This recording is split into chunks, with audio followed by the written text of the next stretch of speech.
రామ్మోహన్ రెడ్డి గారు, formula race అంటే నిజంగానే ప్రపంచవ్యాప్తంగా దేశాలన్నీ కూడా పోటీ పడే పరిస్థితి. సరే, అది ఫార్ములా 1, ఇది ఫార్ములా ఈ. ఓకే, రెండోది ఇప్పుడు దానివల్ల 44 కోట్లలో కేటీఆర్ కో లేకపోతే దానికి ఏదైనా ముడుపులు ఏమైనా ముడితే గనక దానిలో మీరు చర్యలు తీసుకోవాలి. అక్కడ మనీ ట్రయల్ ముడుపులు ముట్టినట్టు ఎటువంటి ఆధారం లేదు. సో ఇప్పుడు కాళేశ్వరం అయిపోయింది కాబట్టి కుటుంబాన్ని ఏదో ఒకటి వేధించాలని నోటీస్ ఇస్తున్నారా? భరత్ గారు, ముందుగా మీకు ప్యానల్ ఉన్న పెద్దలకి అండ్ జీ టీవీ ప్రేక్షకులందరికీ కూడా గుడ్ ఈవినింగ్. ఎందుకనంటే కాళేశ్వరం అయిపోయిందని ఎవరన్నారు సార్? కాళేశ్వరం ఇప్పుడే కదా మొదలైంది. అంటే కేసీఆర్ విచారణ అయిపోయింది, రిపోర్ట్ ఇవ్వాలి. ఇంకా అదే తోక నుంచి మొదలు పెట్టుకుంటే తలకాయ దాకా విచారణ ఉత్తరాలైనాయి. సో దాంట్లో జరిగినటువంటి అవినీతి అనేటటువంటిది మేము కాదు, అటు విజిలెన్స్ అయినా ఎన్డీఎస్ఏ అయినా లేకపోతే ఇప్పుడు వచ్చినటువంటి కమిషన్ ఏమో రిపోర్ట్ రావాల్సినటువంటిది ఉంది. ఇవన్నీ ఒక్కొక్కటి అయితే మిగతా 2 మాత్రం వచ్చినాయి కదా చాలా స్పష్టంగా వచ్చినాయి కదా. జియో టెక్నికల్ సర్వేలకి మొదలు పెట్టుకుంటే ఆపరేషన్స్ అండ్ మెయింటెనెన్స్ దాకా కూడా కుంభకోణాలు ఎట్లున్నాయి, అసలు ప్రాజెక్టు అప్లికేషన్స్ అనేటటువంటివి పూర్తి కాకంటే ముంగటనే మరి ప్రైవేట్ కాంట్రాక్టర్లకి ఎట్లా క్లియరెన్స్ సర్టిఫికెట్లు ఇచ్చారు అనేటటువంటి దాకా. సరే, నేను చెప్పే కాళేశ్వరం మాట్లాడండి, ఎందుకంటే let us confine to formula ఈ. అది దానికి అవుతుంది. అసలు ఫార్ములా ఈ మీరు ఇప్పుడు ఒక మంచి ప్రశ్న వేసిండ్రు. కేటీఆర్ గారికి ఇన్ రిటర్న్ ముడుపు రాకుండానే అవినీతి ఎట్లయితుంది అని. అవినీతి నిరోధక శాఖలో మీరు అవసరానికి 10 రూపాయలు ఇస్తే 4 రూపాయలు క్యాష్ రూపకంగానే తీసుకుంటేనే కాదు సార్, ప్రజాధనాన్ని వృధా చేస్తూ నీ ఫ్యాన్సీస్ కోసము నీ అధికార దుర్వినియోగం చేస్తూ హై హ్యాండెడ్నెస్ గా అది మన సొంత ఆస్తులకు వ్యవహరించినప్పటికీ కూడా నీకుంటున్నటువంటి దురుద్దేశాన్ని ప్రకటిస్తూ ఏసీబీ కేసులు చేయొచ్చు. ప్రజాధన దుర్వినియోగం ఎట్లా అవుతుంది ఫార్ములా 1 రేసు, ఫార్ములా ఈ రేసు? నేను చెప్తా. అంతకుముందు ఇయర్ కూడా కండక్ట్ చేశారు. నేను చెప్తాను సార్. అంతకుముందు ఇయర్ నుంచి కూడా అంతకుముందు ఇయర్ ఏమో ట్రై పార్టీ అగ్రిమెంట్ కదా భరత్ గారు. ఇప్పుడు క్లియర్ గా అవుట్ లైన్ లో మనం మాట్లాడుకోవాలంటే హైదరాబాద్ లో ఫార్ములా ఈ అని అంటే ఎలక్ట్రికల్ కార్లకి సంబంధించినటువంటి ఒక రేసింగ్ పెడితే కేటీఆర్ గారు చెప్పేది ఏంటి అని అంటే ఈడ మనం రేసింగ్ పెడితే సుమారు 49 దేశాలలో మన పేరు ప్రఖ్యాతలు పెరుగుతాయి. తద్వారా ప్రపంచ వ్యాప్తంగా ఉంటున్నటువంటి ఎలక్ట్రికల్ కార్ల సంస్థలు, తయారీ సంస్థలు హైదరాబాద్ దిక్కు చూస్తాయి. తద్వారా ఆకర్షితులై ఇక్కడ పెట్టుబడులు పెడతాయి అనేటటువంటి ఉద్దేశంతో నేను చేసిన అని అన్నాడు. ఇది సార్. సో ఫార్ములా ఈకి సంబంధించినటువంటి 49 దేశాలకెంచి మరి ఏ ఒక్క దేశం కింద ఒక కంపెనీ వచ్చి ఎలక్ట్రికల్ కార్ల మ్యానుఫ్యాక్చరింగ్ పెట్టిందా అంటే దానికి జవాబు బీఆర్ఎస్ బాగా చెప్తుంది మాకంటే ఎక్కువ. ఇప్పుడు ఇందాక బీఆర్ఎస్ స్పోక్స్ పర్సన్ మాట్లాడుకుంటూ ఒక మాట అన్నాడు, బీవైడి వచ్చిందంట కానీ రాలేకపోయిందంట.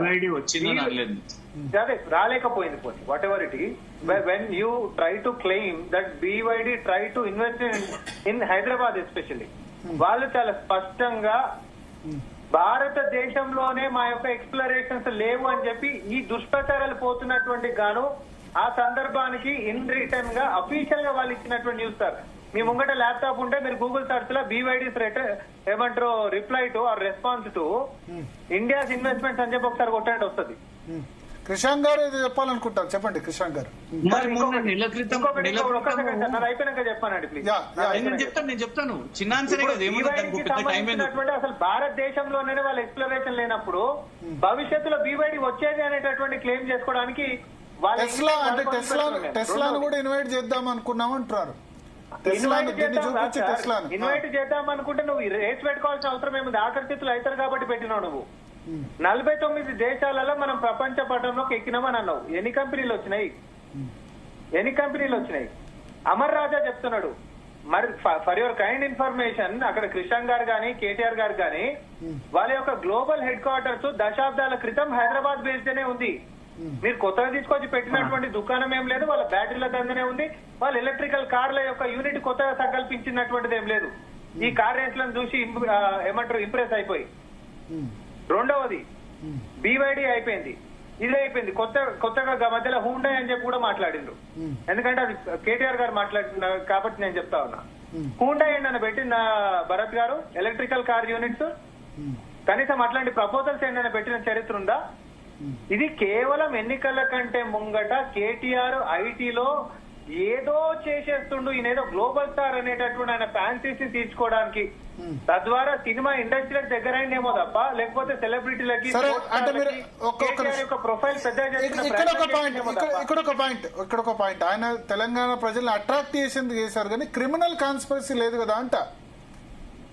ఇలా క్రిమినల్ కాన్స్పిరసీ అంటే ముడుపులు ముడుతున్న కరప్షన్ యాంగిల్ ఉందా? నేను చెప్తా, అది కూడా చెప్తాను సార్. కరప్షన్ యాంగిల్ ఉంటే ఓకే, మేము ప్రజలకు అది చేస్తున్నాం ఇది చేస్తున్నాం అని చెప్పుకునేందుకు ఎవరైనా చేస్తారు. ఇప్పుడు మీరు మిస్ వరల్డ్ కండక్ట్ చేశారు చెప్తున్నా. అవును యా కృష్ణ గారు ఇస్తాను ఒక్క నిమిషం రామ్మోహన్ రెడ్డి గారు. ఇప్పుడు మీరు ఒక ప్రశ్న అడిగిండ్రు భరత్ గారు. మేము మిస్ వరల్డ్ చేసినాం, ఏడనన్నా చట్టానికి లోబడి చేసినామా చట్టాన్ని ఉల్లంఘించి చేసినామా?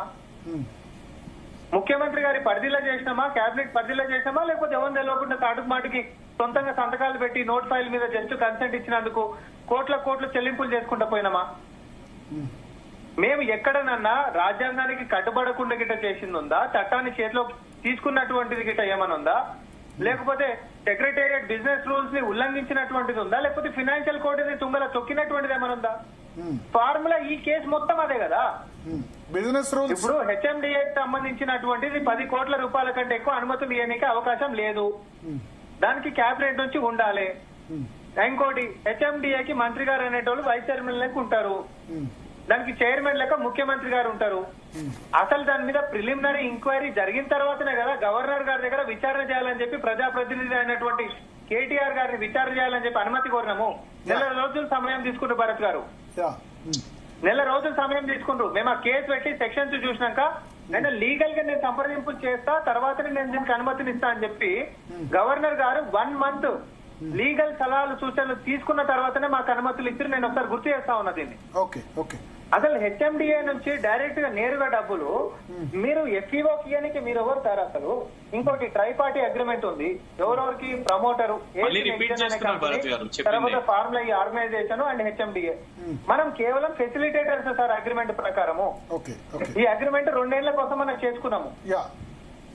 కృష్ణ గారు పాయింట్ టు పాయింట్